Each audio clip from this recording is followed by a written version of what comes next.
Shalom, selamat pagi saudara-saudara yang saya kasih di dalam Tuhan. Hari ini sebelum kita melaksanakan seluruh tugas dan tanggung jawab kita akan merenungkan firman Tuhan sebagai landasan kita dalam melaksanakan tugas karya dan kerja kita. Mari kita berdoa. Bapa, kami percaya sabdamu diilhamkan oleh Roh Kudus yang akan menuntun memberkati hidup kami, agar kami hidup selaras dengan kehendak-Mu. Tuntunlah kami hari ini, sehingga kami menikmati sukacita pengharapan di dalam Tuhan. Dalam nama Tuhan Yesus, kami berdoa dan kami bersyukur. Amin. Saudara, hari ini kita tiba di dalam Roma pasal 7 ayat 13 sampai 26. Tapi hari ini mari kita merenungkan ayatnya yang ke-14. Sebab kita tahu bahwa hukum Taurat adalah rohani, tetapi aku bersifat daging terjual di bawah kuasa dosa. Saudara-saudaraku yang saya kasih di dalam Tuhan, kalau kita melihat dalam pembacaan kita pada pagi hari ini, tidak dapat dipungkiri bahwa ada dua natur yang saling bertolak belakang dalam kehidupan kita sebagai manusia. Yang pertama adalah natur berdosa yang disebut Paulus manusia lama. Itu kita bisa lihat di dalam Roma pasal 6 ayat 6 atau kedagingan ayat yang ke-14 yang kita baca.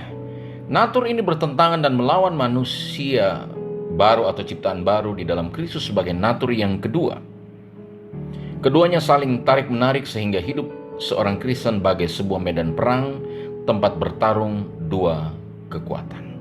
Saudara, mengapa ini bisa terjadi? Meskipun orang percaya telah mengalami pengampunan dosa, tetapi dalam dirinya masih terkandung karakter natur dosa yang kemudian akan menjadi sumber pencobaan selama dia hidup. Jadi meskipun manusia baru memiliki kerinduan untuk hidup melayani Allah, manusia lama akan selalu berupaya mendominasi agar kepentingan dirilah yang terlaksana. Akibatnya, ia tidak dapat melakukan yang dia inginkan walaupun ia tahu bahwa seharusnya ia melakukannya. Natur manusia berdosa memang begitu mempengaruhi orang percaya untuk melakukan apa yang dia tahu dan dilarang. Apa yang harus dilakukan untuk menangani konflik di dalam diri tersebut? Paulus menunjukkan bahwa meskipun Taurat baik dan mulia tetapi tidak dapat menyelamatkan manusia.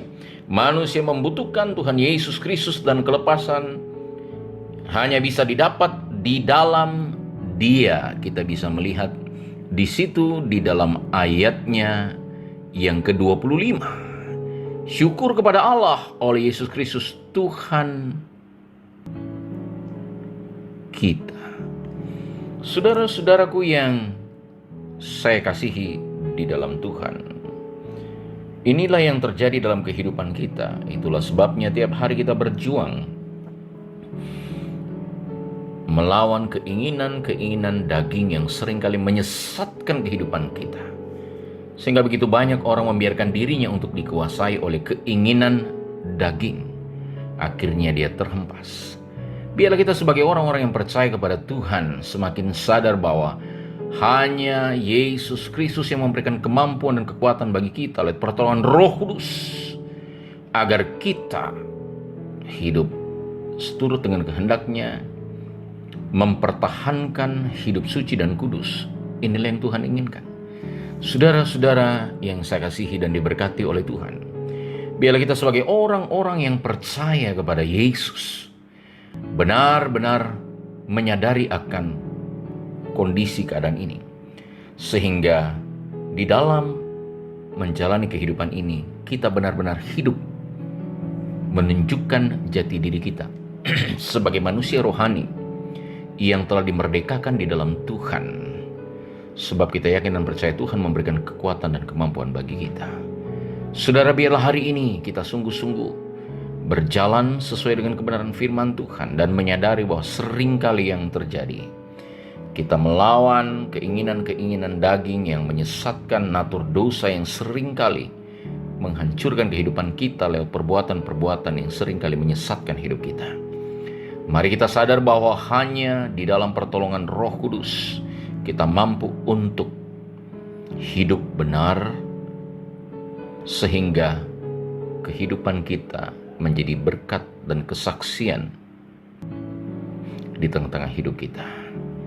Biarlah kehidupan kita sungguh-sungguh benar-benar semakin sadar akan hal ini, bahwa di luar Tuhan, lewat pertolongan Roh Kudus, kita tidak dapat berbuat apa-apa. Biarlah kita semakin menyadari akan hal ini, agar kita benar-benar dapat mempertahankan kehidupan benar di hadapan Tuhan, dan berita Injil itu dapat menjadi berkat bagi banyak orang yang telah mengubahkan kehidupan kita dari kungkungan sengat dosa, keinginan-keinginan daging yang menyesatkan, dan akhirnya kita bebas oleh karena kuasa Allah yang mengubah kehidupan kita ketika kita menikmati anugerah Tuhan.